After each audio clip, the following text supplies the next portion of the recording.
This is your Hamshack preacher, AC2VE. I'm going to use my ham radio equipment to illustrate a biblical truth. I have here a radio.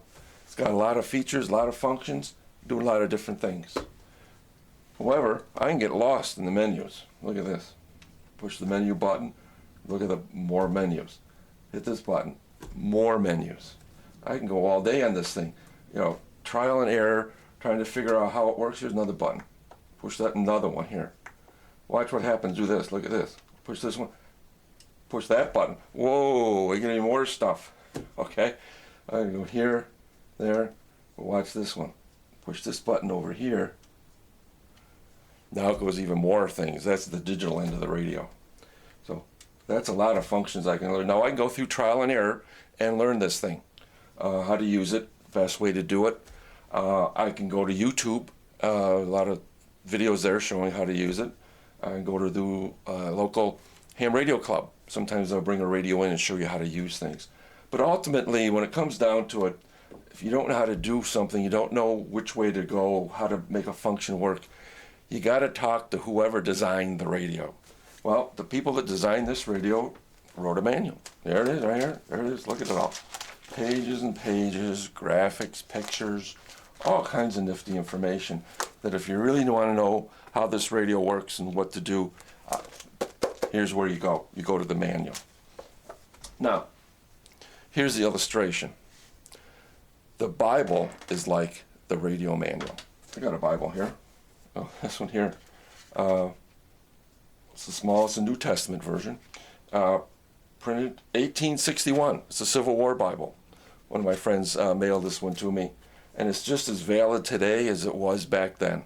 I'm going to leave this book here, right here, so we don't forget it here. I go on with the illustration.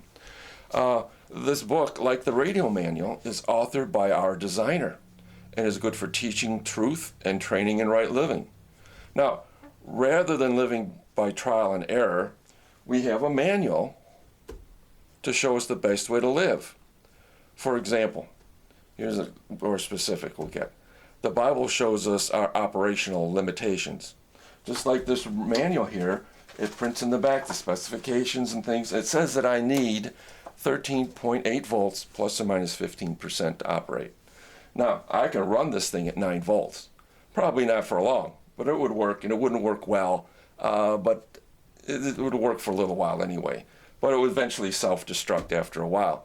But I can go on the air, go tell you, hey, I got 9 volts. I'm working at 9 volts, and everybody's going, hey, great thing, great thing. Applaud me using 9 volts, but guess what? Doesn't matter what everybody says or what everybody thinks. The designer says 13.8 volts plus or minus 15%. And it's the same way with this book here. This book tells us our operational limitations. There are certain lifestyles that we can have that are what I would call self-destructive lifestyles.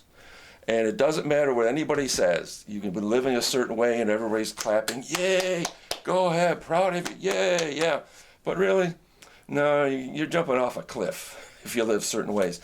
And this Bible shows us some of the best ways to live. And we have a lot of freedom here. But we also have now a choice. Are we going to guess our way through life, or are we going to live by the book? This is your Hamshack preacher, 73 OM.